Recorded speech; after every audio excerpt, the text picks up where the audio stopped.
I want to talk about what exactly I have to do to be successful on YouTube and why I don't. I'm the proof that these things do work because I'm not doing them and I have only some like 30 subscribers. I started making videos 3 months ago, and also as encouragement, I want to reassure you that it's true that the people you know are not interested in your videos and will not watch them, so you don't have to worry about that, unless you talk about something that interests them, that they would watch anyway. Also, if you don't tell anyone you know about your YouTube channel, they won't even find it. So at least at the beginning, there are only a handful of strangers watching, so no reason to be a perfectionist or to hesitate or to repeat recording until it's perfect, or just post the first version with mistakes. Or you can edit them out if they're bothering you. By the way, Naval Ravikant, I think, or someone else said something along the lines of, it's easier to get rich and successful in the real world and then grow on social media than to get money and fame from social media. There are many already rich and successful people who become YouTubers and publish videos very regularly, and they do that because they want to have impact, as Leila Hormozi said, and they're also on fame, I guess, and also probably to help other people. So I believe some 90% of people genuinely want to help others. I don't understand the desire for fame, though. I always saw fame as some horrible freedom-killing side effect of being one of the best in the world at what you do. I mean, it's great to be a master at what you do, but it does take years of focusing on just that one thing. If you do want to be a YouTuber and make money with it, there are certain things you have to do to be successful on YouTube. And if you're willing to do them and you don't give up, you will very probably be successful. And I think that goes for anything, being successful at anything. It takes persistence and patience as the two main ingredients. I think everybody knows that. Iteration and persistence. So improve something with every video and iterate until your videos become very good. So go for excellence and not success, because that's something you can control. But excellence doesn't mean perfection. If you're a perfectionist, then you're blocked. You don't do it enough to get excellent at it. So the most important thing is to make good videos. So it's not just repetition, it's error correction, learning by doing. And it can take publishing regularly for a few years, probably, before you can expect success. So success is simple, but not easy. And Mr. Beast said, find what you love doing and do it for a long time, and eventually you'll be successful. Something like that. And that's exactly what I have a problem with. I can't do one thing for a long time. He also says that, like, make 100 videos at least before you can expect anything from YouTube. I'm not going to make 100 videos, maybe by the time I'm 70. Yeah, I think YouTube is a bit like business or entrepreneurship. If you're in it and you're doing it long enough, you will eventually be successful because you will learn what works and what doesn't work. You can also use YouTube as a marketing tool for your business. I'm currently working as a living caregiver in Germany, and I do need a creative outlet, and making videos is like the funnest part of my day. And although I don't do it every day, and I don't know if I'll feel like it after this gig, so maybe I'll publish every few months. I do want to document building my van in a tiny house, and I want to make videos when I really want to, not as an obligation. And I do want to make just one documentary style video, like James Yanni videos, because I love watching those, and it's always more fun to create something than to consume it. So I do expect it to be a lot of fun. But yeah, those take like half a year to make. So one day. Pick a niche and establish yourself as an authority in that niche. And that also goes for business. So it should be something that you love and that you know about.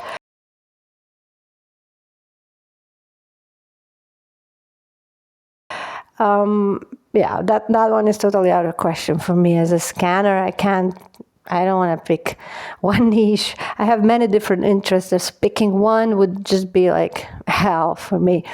And I could never just be one thing. Even on my LinkedIn or my resume, I once made a real resume and I put, it was like some 60 jobs in 12 countries, and most of the jobs were in like different industries. So yeah, I'm basically unemployable and I don't even want a job. So I don't even want employees. So I'm going to try some like lifestyle, small kind of business.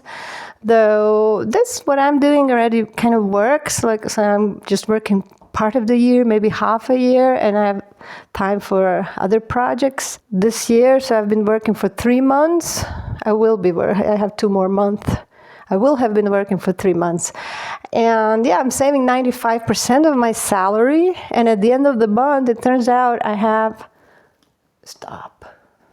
notifications. At the end of the month, I have more than an architect and a doctor that I met. I save up more with my modest caregiver salary. I don't plan to work anymore this year. 3 months a year, it's pretty good. Of course, I'm very frugal. I'm very frugal and I don't spend much. I don't need spending. I don't like it. A few recruiters wanted to recruit me or enslave me for caregiving work in Ireland, but I said, maybe next year if I go broke. And I don't want an experience of living in Ireland. I never lived there, but I don't want to work as a caregiver anymore.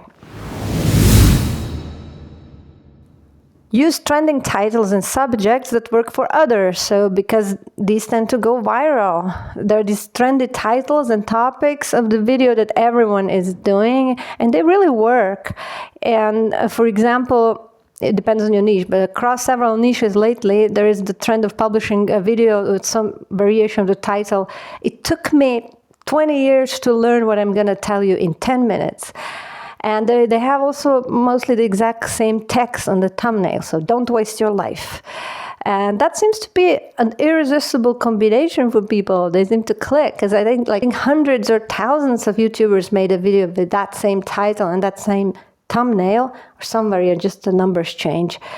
And they all mostly go viral.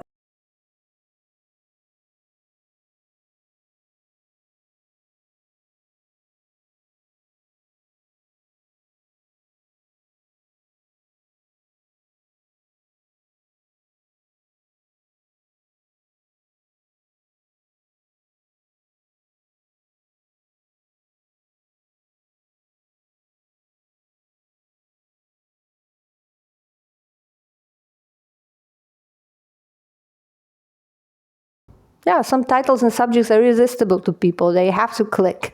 And I clicked on many of those too. Not many, some. They really pick your curiosity. And it seems also that some YouTubers are kind of recycling each other's content.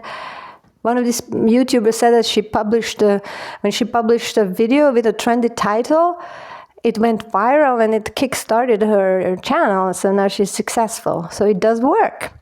And why I'm not doing it? I was too embarrassed to publish a video with a trendy title that other YouTubers already used. And since as long as I can remember, I like to be original and different.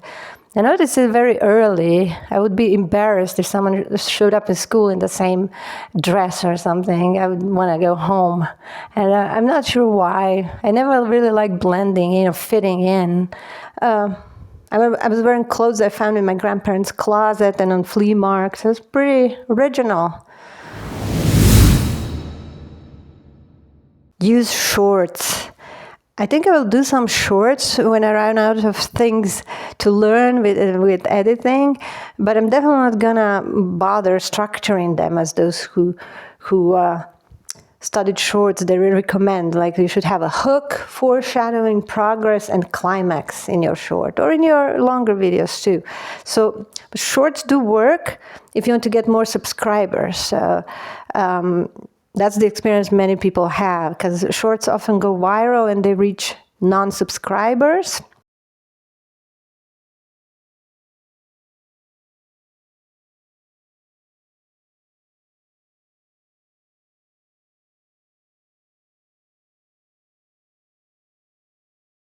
Because viewers today have a short attention spans and then a very well-structured story, even in shorts like 30 to 60 seconds, keep people watching to the end and improves your video's retention rate and tells the algorithm, show this to more people. And so this kind of narrative structure is important for retaining viewers, and it works for both shorts and long-form videos. So my viewer retention is probably low. I don't even look at analytics, but you should if you want to be successful on YouTube. So to break the structure down a bit, so we have a hook. So that's like the first few seconds that you want to grab the viewer's attention and stop them from scrolling away. For example, if you say, what if I told you, and then some surprising thing or some bold question like, did you know this hack can save you 1,000 euros a year? I don't know. Then we have this foreshadowing. So it's actually a preview of what's coming to create anticipation and to keep people intrigued. For example, but I didn't expect what happened next, or wait for the twist at the end. Then there's progress. That's like where action and story unfolds. And the purpose of that is to build momentum. So it's just like, I don't know, day one of some project or tutorial, step by step, or problem solving in the real time. And then there we have climax. So that's a payoff, a twist, or emotional punch at the end. And its purpose is to create satisfaction and to encourage sharing and replays. Also, good advice is to mention your main YouTube channel and other social media handles in your shorts, and that way you drive traffic across your different platforms and you grow your overall audience. So you should use hashtags in your shorts descriptions to improve discoverability, and you can also research trending hashtags related to your content and niche. And you should have like consistent posting schedule and regularly upload shorts and other videos to keep your audience engaged and to signal to YouTube that you're an active creator, and this can improve your chances of being recommended. And why am I not doing it? I'm not a YouTuber. It's just a creative project for me. This trimester and a bit longer probably, but not so. I'm not going to publish so often. So yeah, for me it's not a career, so I don't have to do it. Also, you have to have a call to action like any website does. That's just common sense. So invite people to do what you want them to do, like and subscribe, comment. Commenting is good for algorithm, even if it's negative. And also you should share your videos on your socials. I don't do that. I maybe send it to some friend if I think that subject interests them. You can invite people to download something that you made and put the link in description or affiliate marketing link so you get some money when they buy a product that you mentioned in the video. A lot of YouTubers create a course and they basically make videos to sell that course. That's another way to make money. And some say that's what made the biggest impact on their income. So yeah, people who ask people to share and like and subscribe, they do get more shares, likes, and subscriptions. Ask and you shall receive. It works. I'm not going to be saying, like and subscribes. No. But it does work. Also in life in general, you have to ask for exactly what you want and need. For the algorithm, it's important that people watch your video like as much as of it as possible, and yeah, the entire video of most of it. So you should present your video in a way that viewers expect the most important part to come at the end. So you motivate them to watch till the end. And I don't do that. If I have a question in the title, I answer at the beginning of the video. I get to the point at the beginning. And if somebody feels like keep watching, they can if they want to. Not that the rest of the video is useless. It has other points, but I feel I want to get to the point that's in the title, like why somebody clicked in the video at the beginning, so they don't have to watch the whole video to get what they came for. Clear and catchy thumbnails are important. They're crucial for attracting clicks. So you should use like eye-catching images and tags that summarize what viewers can expect from your videos. I do put on thumbnails what's in the video so people know what to expect, and I do make it different, like thumbnail text and the title text, to make it clearer what's in the video. People figured out, I guess the numbers show that videos where you have a surprised face with open mouth, they're more clicked at. So you'll see a lot of surprised faces on thumbnails with open mouth. That's just, I'm not gonna do that.